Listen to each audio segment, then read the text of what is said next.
ഈശ്വരനും ഗുരുവും എൻ്റെ മുൻപിൽ വന്നു നിന്നാൽ ഞാൻ ആദ്യം ഗുരുവിനെ നമസ്കരിക്കും. എന്തുകൊണ്ടെന്നാൽ ഈശ്വരനെ ദർശിക്കാനുള്ള കഴിവ് പ്രദാനം ചെയ്തത് ഗുരുവാണ്.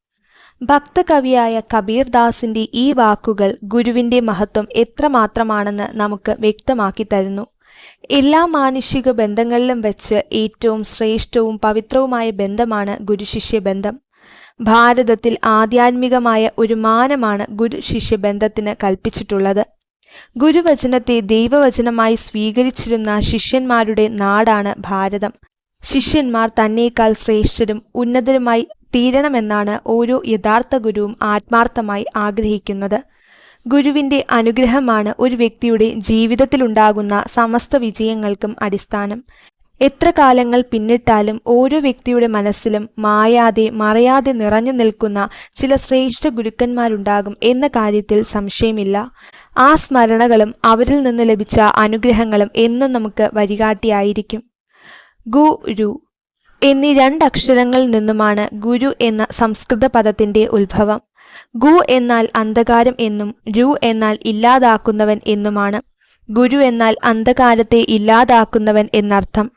ശിഷ്യന്റെ മനസ്സിൽ നിന്നും അന്ധകാരത്തെ നീക്കി വെളിച്ചം പകരുന്നവനാണ് ഗുരു. അക്ഷയമായ അറിവിന്റെ വെളിച്ചത്തിലേക്ക് നമ്മെ നയിക്കുന്ന ഗുരുക്കന്മാർ ഈശ്വര തുല്യരാണ്. മാതാ, പിതാ, ഗുരു, ദൈവസങ്കല്പം നമ്മുടെ സംസ്കാരത്തിന്റെ കാതലായ സന്ദേശമാണ്. ജന്മം നൽകിയ മാതാപിതാക്കൾക്കും ദൈവത്തിനും തുല്യമായാണ് ഗുരുവിനെ നാം കാണുന്നത്. അതുകൊണ്ട് തന്നെ ഗുരുവിന്റെ അനുഗ്രഹവും ശാപവും ഒരുപോലെ ശക്തമാണ്. ഗുരുനിന്ദയിൽ മനം നൊന്ത് ഉമിത്തിയിൽ നീറി നീറി മരിച്ച സുകുമാര കവിയുടെ കഥ ഗുരുനിന്ദയുടെ ഏറ്റവും ചെറിയ ശിക്ഷ എന്താണെന്ന് നമ്മെ ഓർമ്മിപ്പിക്കുന്നു. ചിലപ്പോൾ ഗുരുക്കന്മാർ തന്റെ ശിഷ്യരെ ശാസിക്കുകയും ശിക്ഷിക്കുകയും അവരോട് കാർക്കശ്യ സ്വഭാവത്തോടെ പെരുമാറുകയും ചെയ്തുവെന്ന് വരാം. ന്യൂനപക്ഷത്തിനെങ്കിലും അത് ഗുരുവിനോടുള്ള വിരോധത്തിന് കാരണമായി തീർന്നേക്കാം. എന്നാൽ അത് തന്റെ നന്മയ്ക്ക് വേണ്ടിയാണെന്നും തന്നെ ശരിയായ ലക്ഷ്യത്തിലെത്തിക്കുന്നതിന് വേണ്ടിയാണ് ഗുരു തന്നെ ശാസിക്കുന്നതെന്നും മനസ്സിലാക്കാൻ ഉത്തമ ശിഷ്യന്മാർക്ക് സാധിക്കും. ജീവിതത്തിൽ കതിരും പതിരും വേർതിരിച്ചറിയാൻ നമ്മെ പ്രാപ്തരാക്കുന്നത് ഗുരുക്കന്മാരാണ്. എന്നാൽ ഗുരുകുല വിദ്യാഭ്യാസ കാലത്തിൽ നിന്നും ആധുനിക കാലഘട്ടത്തിൽ എത്തി നിൽക്കുമ്പോൾ ഗുരുശിഷ്യ ബന്ധത്തിന് മൂല്യശോഷണം സംഭവിച്ചുകൊണ്ടിരിക്കുന്നുവെന്നത് വേദനാജനകമായ കാര്യമാണ്. അധ്യാപക വിദ്യാർത്ഥി ബന്ധത്തിന്റെ പവിത്രതയ്ക്ക് ഉലച്ചിൽ സംഭവിക്കാനുള്ള കാരണങ്ങൾ എന്തെല്ലാമെന്ന് നമുക്ക് പരിശോധിക്കാം. ഗുരുകുല വിദ്യാഭ്യാസത്തിൽ ഗുരുവിന്റെ സവിധത്തിൽ ഇരുന്നു കൊണ്ട് ഗുരുമുഖത്ത് നിന്നും ലഭിക്കുന്ന അറിവ് മാത്രമായിരുന്നു ശിഷ്യന്മാർക്ക് ഏക ജ്ഞാനോപാധി. ഇന്നത്തെ പോലെ അറിവുകൾ എഴുതി സൂക്ഷിക്കുവാൻ ശിഷ്യന്മാർക്കോ പഠിപ്പിക്കുന്ന കാര്യങ്ങൾ എഴുതി കാണിക്കുവാനുള്ള ഉപാധി ഗുരുവിന് ഉണ്ടായിരുന്നില്ല. എന്നാൽ കാലം മാറി.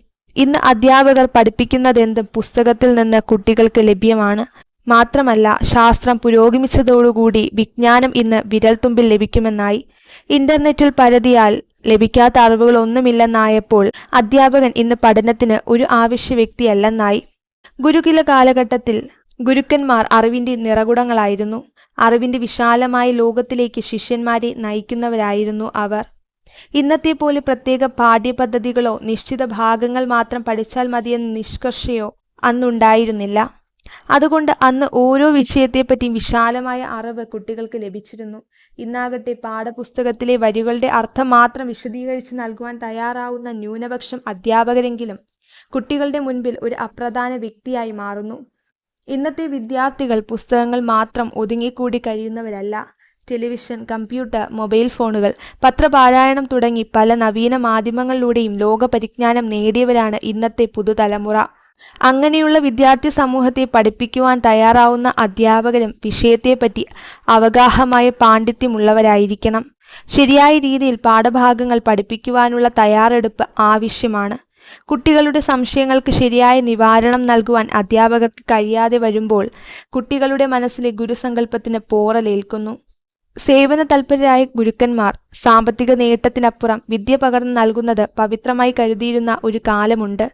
എന്നാൽ കാലം പിന്നിട്ടതോടുകൂടി അധ്യാപനം സാമ്പത്തിക ലാഭത്തിന് മാത്രമുള്ള ഉപാധിയായി അധപതിച്ചു തുടങ്ങിയോ എന്ന് നാം ചിന്തിക്കേണ്ടിയിരിക്കുന്നു.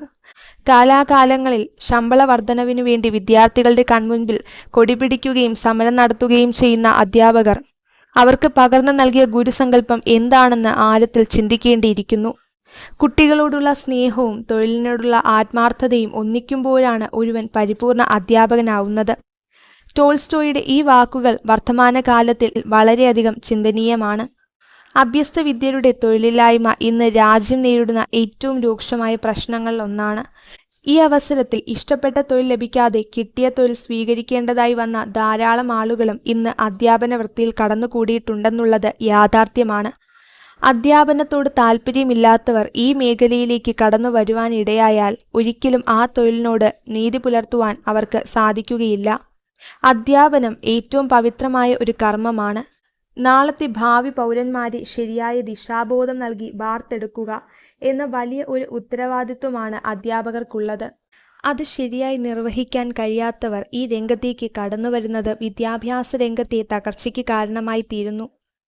തൻ്റെ മുന്നിലിരിക്കുന്ന ഓരോ വിദ്യാർത്ഥിയും സ്വന്തം കുട്ടിയാണെന്ന ബോധ്യത്തോടുകൂടി അവരുടെ കഴിവുകൾ വളർത്തിയെടുക്കുവാൻ ഓരോ അധ്യാപകനും ശ്രമിക്കേണ്ടതുണ്ട്. തൻ്റെ മുന്നിലിരിക്കുന്ന കുട്ടി തൻ്റേതല്ലെന്ന് തോന്നുന്നത് എപ്പോഴാണോ അപ്പോൾ അധ്യാപകൻ സ്കൂളിൻ്റെ പടിയിറങ്ങണം. ഗുരു നിത്യചൈതന്യതയുടെ ഈ വാക്കുകൾ ഓരോ അധ്യാപകരും ആത്മപരിശോധനയ്ക്ക് വിധേയമാക്കേണ്ടതുണ്ട്. ഓരോ കുട്ടിയെയും സ്വന്തം കുട്ടിയെ കരുതുന്ന അധ്യാപകന് മാത്രമേ വിദ്യാർത്ഥികളുടെ മനസ്സിൽ സ്ഥാനം നേടുവാൻ കഴിയൂ. അങ്ങനെയുള്ള ഗുരുക്കന്മാർ എക്കാലവും ആദരിക്കപ്പെടണം.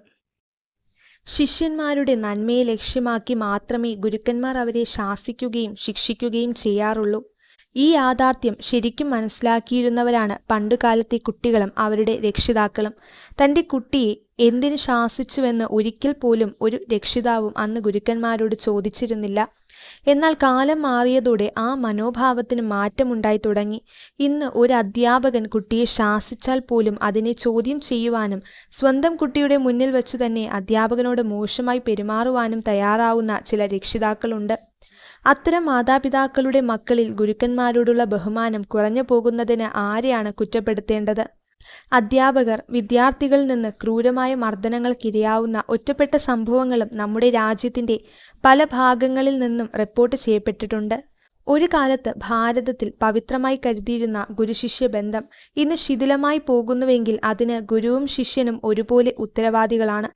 ഗുരുത്വത്തിൻ്റെ മഹത്വം എന്താണെന്ന് മാതാപിതാക്കൾ കുട്ടികളെ മനസ്സിലാക്കി കൊടുക്കുകയും ഗുരുശിഷ്യ ബന്ധത്തിൻ്റെ ശ്രേഷ്ഠത അധ്യാപകർ കാത്തുസൂക്ഷിക്കുകയും ചെയ്താൽ എക്കാലത്തും അധ്യാപക വിദ്യാർത്ഥി ബന്ധം പവിത്രമായി തന്നെ തുടർന്നു പോകുമെന്ന കാര്യത്തിൽ സംശയമേതുമില്ല.